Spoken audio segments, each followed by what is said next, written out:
Glória a Deus que estamos aqui. Graça e paz a todos os membros da Igreja Batista Filadélfia. Hoje nós vamos falar especialmente para os casais da igreja.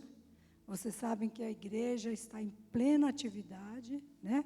Você, esposa, esposo que está em casa, não pense que você está sozinho. A igreja hoje está no segundo dia de oração específica pelos casais da igreja.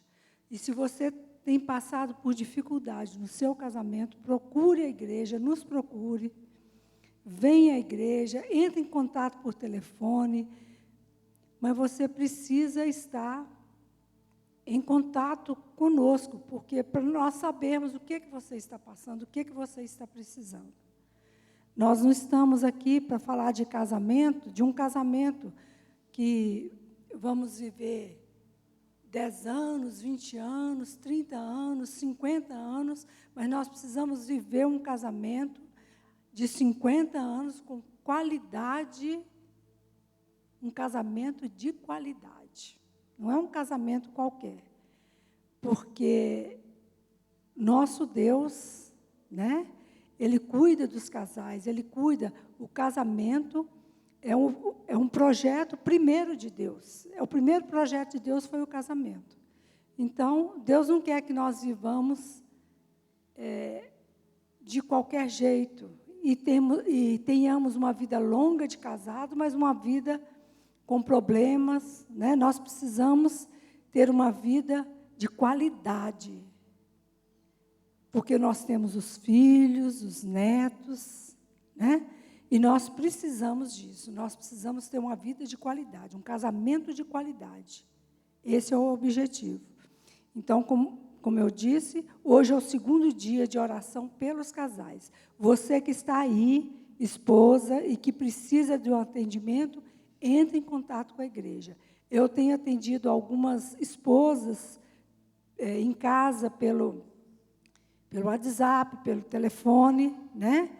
E nós temos conversado, eu tenho aconselhado, temos orado juntas, né? Então, é isso que nós precisamos, estarmos juntos. Porque esse distanciamento que houve pode ser perigoso, né? As pessoas se sentem só, se sentem abandonadas, mas nós estamos aqui, a igreja está em plena atividade. Eu quero abençoar o seu casamento nessa manhã, nessa noite, em nome de Jesus. Senhor, nós queremos nesse dia, Senhor, entregar em suas mãos cada casal da igreja. Papai, nós queremos te pedir, entra, Senhor, em cada lar agora, em cada lar que tem passado por dificuldades, em cada lar que tem estado em tribulação, em angústia, em solidão. Meu Deus, em nome de Jesus, nós entregamos, Senhor, cada casal, cada família. Meu Deus, em nome de Jesus, nós queremos entregar os filhos, papai. Tantos casais passando dificuldade com filhos, na educação dos filhos, filhos rebeldes. Meu Deus, em nome de Jesus, nós só temos a Ti, Senhor. Vem em nosso auxílio. Entra hoje, Senhor, com a Tua providência, na vida desse casal, na vida nesse casamento que tem passado por tanta tribulação, por falta de provisão financeira, por falta de provisão espiritual. Meu Deus, em nome de Jesus, nós entregamos em suas mãos cada casal e te pedimos uma bênção especial em nome de Jesus. Amém? Glória a Deus. Boa noite, amados irmãos. Nos foi designado falar a respeito de casamento. É muito complexo o casamento. A gente vive dias e dias sabendo que nós enfrentamos uma grande dificuldade, que é o relacionamento. E a palavra de Deus em Filipenses capítulo 2, versículo 1 a 4, ele diz: portanto, se há algum conforto em Cristo, se alguma consolação de amor, se alguma comunhão no Espírito, se alguns entranháveis afetos e compaixões, completai o meu gozo, para que sintais o mesmo, tendo o mesmo amor, o mesmo ânimo, sentindo uma mesma coisa. Nada faças por contenda ou por vanglória, mas por humildade. Cada um considere o outro superior a si mesmo. Não atente cada um para o que é propriamente seu, mas cada qual também para o que é o dos outros, de sorte que haja entre vós o mesmo sentimento que houve também em Cristo Jesus. Amém. Então, a palavra de Deus hoje ela está diretamente ligada à bênção da unidade, que é isso que nós acabamos de ler. A unidade no casamento. O seu casamento tem unidade? Se ele não tem, escute a palavra de Deus agora. Deus criou o universo e delegou que houvesse bênção da unidade. A unidade provém de Deus, ela não provém de um homem, ela provém de Deus. Ele é o autor da unidade, assim como é o Pai, o Filho e o Espírito Santo, unidos em unidade na mesma doutrina, que é a doutrina da Trindade. Deus espera que a família possa expressar também essa unidade determinada por Ele. No lar cristão, que é o seu, que é o meu, deve existir uma exortação em Cristo, não críticas, reclamações, mas uma exortação em amor, falando a verdade em amor, como está descrito lá em Efésios, capítulo 4, versículo 15, não falando a verdade com crueldade, com mágoa, mas em amor, sempre digo sempre, depois de uma exortação, depois de uma confusão, depois de uma briga, depois de um desacerto, deve existir uma consolação de amor que procede de Deus, para que não haja desânimo no casamento, desânimo no casal, desânimo na casa, desânimo na família. O casal deve ter comunhão no espírito. O marido não pode estar no espírito e a mulher na carne, ou vice-versa, né? A mulher na carne, o homem no espírito, o homem na carne, a mulher no espírito.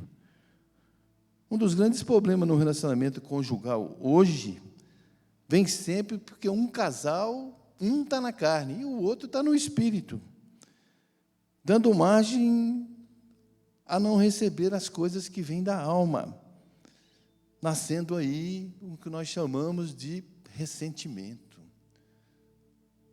a falta de comunicação, a falta de amor. Mas se o casal está no espírito, vai existir, então, afetos de misericórdia, que é o que nós aprendemos na palavra de Deus. O propósito de Deus é que o casal possa desfrutar um amor grande, um amor maior. Mas, para isso, é necessário ter alegria no seu lar. Tem muito homem que não tem vontade de ir para casa, não. Ele prefere ficar na rua. Mas aquele que ama a esposa, que ama a família, ele fica louco para voltar para casa no final da tarde, no fim do dia, quando ele terminou de trabalhar. Os mesmos pensamentos entre o homem, a mulher e os filhos e a família, o mesmo pensamento, o mesmo sentimento entre o casal. E, por fim, que as suas almas sejam unidas. Se são cristãos, as almas têm que estar unidas, não só em Cristo, como também no casamento. Tem que haver diálogo, o diálogo no lar, para que sintonize os mesmos pensamentos. Os dois devem considerar um superior ao outro. Nós lemos isso no texto aqui de Filipenses, onde Deus diz que um deve considerar o outro superior.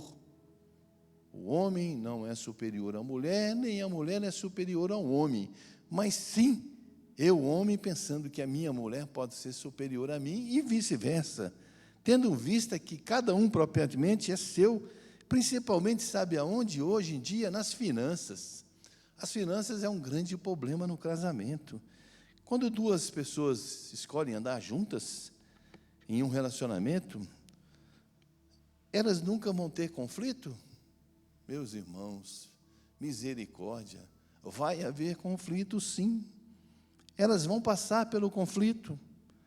A questão é que elas vão saber quando vão sair desse conflito, o que está em jogo, o que esse conflito traz para a família, para o casal.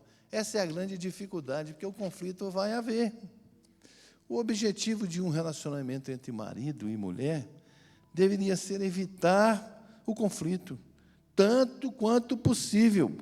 Combater uma doença ou fazer uma terapia depois de uma lesão pode fortalecer o corpo, Passar por chama de conflito é uma maneira saudável, talvez até produtiva, que pode fortalecer a conexão do casal. Pode. É possível sair do outro lado do conflito como indivíduos mais poderosos? Sim, mais livres para ser você mesmo, mais confiante no amor um pelo outro, ter esperança de suprir as necessidades de um do outro. Eu supri a necessidade da minha esposa e ela supria as minhas necessidades. Esse resultado ele vai ser positivo. Depende do que você escolher fazer. Você vai permitir que o conflito destrua a sua conexão com a sua esposa? Ou o casal vai lutar pela conexão em meio aos conflitos? Isso depende muito de cada um, de cada família. Todas as vezes que um casal expressa as suas necessidades, na linguagem do amor, um pelo outro, eles estão exercitando a conexão, cuidando dela, mantendo saudável, e resiste ao mal, meus irmãos. Uma conexão saudável, ela resiste ao mal. Sim, manter uma comunicação saudável é um trabalho difícil, porque a mulher ela está conectada em tudo que está à sua volta. O homem está conectado apenas naquilo que está na sua frente. Mas os dois podem chegar a essa conexão. Uma conversa franca, honesta, requer energia da sua mente. E é difícil isso, do seu coração, meu irmão. Quando você treina lá na academia, forte mesmo, você cria uma conexão forte para o seu corpo. Você é recompensado porque seu corpo vai ficar bombado. E as promessas da palavra de Deus, elas entram mais ou menos como ter a mesma companhia. Porque a maior recompensa do trabalho é duas pessoas sem que nenhum caia. Sendo que, se cair, o outro pode ajudá-lo a levantar. Se os dois dormirem juntos, vão manter aquecido. Como, porém, manter aquecido sozinho? Essa é uma grande pergunta, né? Como você vai se manter aquecido sozinho? Um sozinho pode ser vencido. Dois conseguem se defender, porque a palavra de Deus diz que um cordão de 3 dobras não se rompem com facilidade. Quantas as coisas parecem que estão indo bem num relacionamento, é fácil diminuir a intensidade e deixar levar, né? Eu levei flores para ela ontem e disse que amava. Isso deve ser bastante, né? Por uma semana, né? Um mês, eu estou tranquilo com ela. Tem muitos dias que é como você comer doce demais, né? Chocolate demais ou gordura demais. Uma hora você vai se sentir gordo. É a mesma coisa, meu irmão. Você faz hoje um elogio à sua esposa e depois você esquece. Aí você percebe que você está distante. E o que aconteceu? Você ficou preguiçoso, ficou gordo. Embora isso possa te fazer mal hoje, um conflito pode puxar a corda contra a sua família, contra o seu relacionamento com a sua esposa. E se isso acontecer, meus irmãos, você fica fraco, seu casamento fica fraco. Você quer um casamento forte? Então você tem que priorizar essa conexão. Quando o mar estiver calmo, meus irmãos, você está pronto para passar no teste. Mas e quando a tempestade chegar? Aí você não terá que se preocupar no dia que a corda vai ficar fraca, pronto para romper. Quando temos duas pessoas predispostas a fugir um do outro, prestem atenção, falando mentiras e fingindo que está tudo bem, a coisa também fica difícil. Fica tão difícil que fica triste, embora não apareça, não demonstre. Aí existem aqueles que congelam, que simplesmente se recusam a envolver e apagar o amor. E apagam o amor. Se você for o contrário, não congela, e se quiser evitar que a coisa fique feia, você precisa ter um plano sobre como irá reagir quando alguém apertar aquele botãozinho vermelho no seu peito e convidar você para uma briga, para um duelo. Existe uma chance que o maridão e a esposa já estejam sob influência do medo, da dor, da ira, e não esteja pronto para se controlar. É chocante isso, né? Misericórdia quando o casal está dessa forma. As pessoas assustadas e feridas não jogam de forma justa. Eles podem ser perturbadores. O medo transforma você, que normalmente pode ser gentil, pode ser calmo, e você se torna traiçoeiro, vingativo e até violento. Mas isso é que o espírito do medo faz. Ele traz à tona o pior que nós temos. O medo traz à tona o pior que nós temos. Aí você precisa aprender a desarmar a bomba do medo, que está dentro de você, e desviar dos possíveis duelos com a sua esposa, com a sua casa, transformando em conversas calmas, respeitosas, amáveis. Quem sabe até no final de uma briga pode acontecer algo doce. Porque quando você toma a espada do duelo, isso quer dizer do conflito, você é culpado de todo o sangue que for derramado nesse duelo. Será que você está preparado realmente para ser o culpado desse sangue?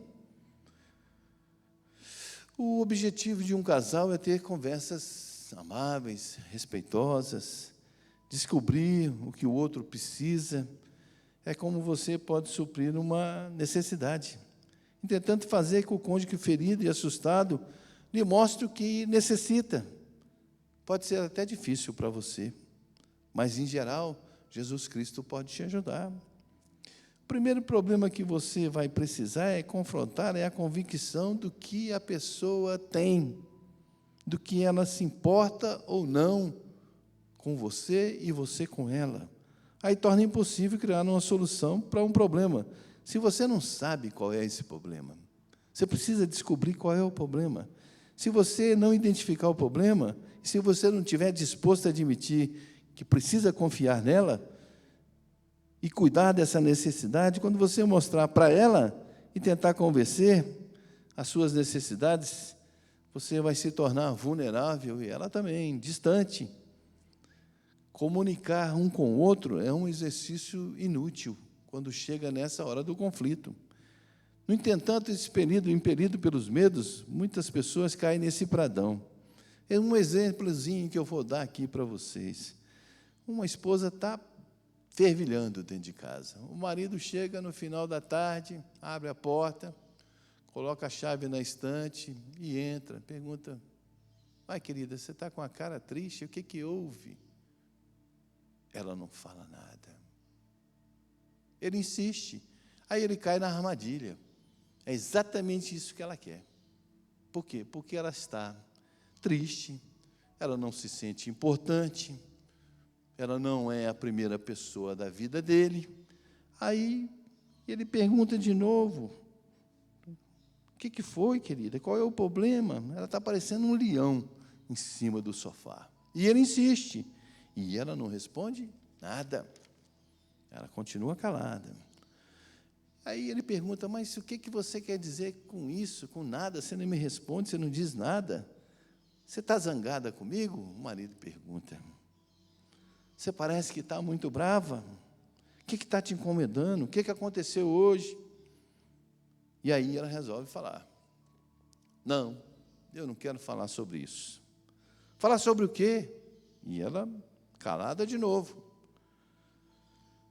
E aí o marido já caiu na armadilha e ele, começa a se perder.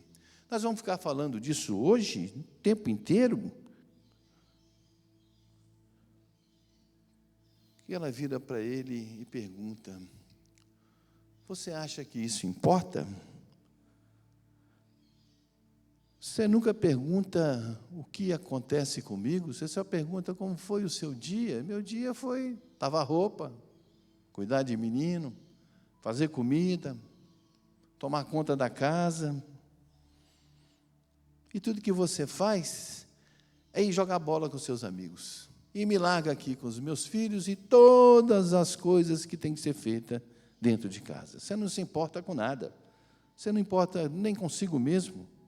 Aí ele diz: "Mas, querida, o que você vem sentindo assim? Desde quanto tempo? Como se você importasse, né?" Ele disse, mas eu me importo com você. Quando foi a última vez que você disse que me amava? Aí ele tentou lembrar. E ele não conseguiu, e ela ajudou. Foi quando você casou comigo. Quando nós estávamos lá no altar. Aí você disse que me amava. Você não se lembrava, não é? Eu sabia que você não ia se lembrar. Houve aquela vez, mas ele também não sabia dizer quando. Antes de nos casarmos, eu lembro, eu falava muito que eu te amava, antes de nós casarmos. E agora? Você não se importa. Eu não sei nem por que eu estou falando com você, a mulher já estava, né? E ela sai furiosa e o deixa perguntando por que tudo aquilo aconteceu. O pior é que no dia seguinte, ele chega em casa no final da tarde com um buquê de flores e entrega para ela. E disse para ela que a amava. Para ela isso não consertou nada. E ela disse para ele, sabe qual foi a razão que você me trouxe essas flores hoje? Porque eu lhe disse para fazer isso. Misericórdia.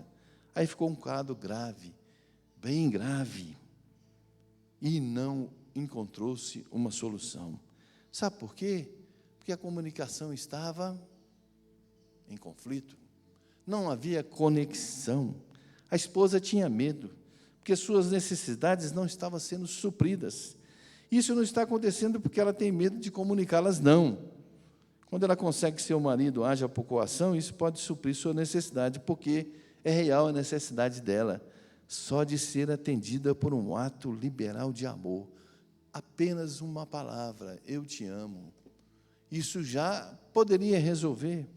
Então, a única maneira da esposa conseguir mostrar ao marido o verdadeiro problema, sabe qual é, minha irmã? Você que está escutando essa palavra, é vencendo o seu medo, confiando que ele se importa com você. Mas você tem que dizer para ele o que você necessita. O papel de ouvir é o verdadeiro papel do marido. O ouvinte é realmente um vencedor. O marido que ouve, ele é um vencedor. Então, nós precisamos olhar para Jesus e ver qual é o seu padrão cristão, nós que somos cristãos. Jesus priorizava certos relacionamentos do que outros. Ele tinha amigos e outros ele não dava muita conversa. Ele não se oferecia o mesmo nível de acesso, de intimidade com todos aqueles que o cercavam, eram apenas alguns. Se você é casado, meus irmãos, esse é o mais importante, é o seu cônjuge. Essa é a pessoa que merece esse lugar, o mais íntimo da sua vida. Você foi chamado para amar todas as pessoas, mas isso não significa que todas as pessoas têm o mesmo acesso ao seu centro, à sua atenção. Você precisa cuidar de si mesmo, antes de poder cuidar de outra pessoa. Ser amoroso, altruísta, dedicar o tempo e esforço para fazer seu jardim produzir os melhores frutos, para que você possa oferecer algo para os outros. Você investirá em aprender tudo que nele existe sobre o jardim que Deus lhe concedeu. Deus lhe concedeu um jardim, meu irmão. Deus lhe concedeu um jardim, minha irmã. Mas você tem que aprender a usufruir desse jardim. Sua saúde física é o seu jardim, seu emocional é o seu jardim, seu mental, espiritual, até a sua educação, seu talento, seus dons, seu chamado, suas finanças, seus relacionamentos, tudo isso você pode fazer florescer, como o jardim que Deus entregou na sua mão. Na medida que você compartilha a vida com os outros, você estará fazendo o que é necessário fazer para proteger, sustentar a produtividade do seu jardim. A sua casa, o seu marido, os seus filhos, a sua esposa é o seu jardim, a fim que a sua saúde não sejam ameaçadas. No casamento, sua esposa necessita de tempo de qualidade. A dor entra no relacionamento quando você não a ouve, não presta atenção nela, não reserva tempo para se envolver totalmente com ela. Você está enviando uma triste mensagem para sua esposa, de que você não está interessado nela, ou pior, ela não é importante para você.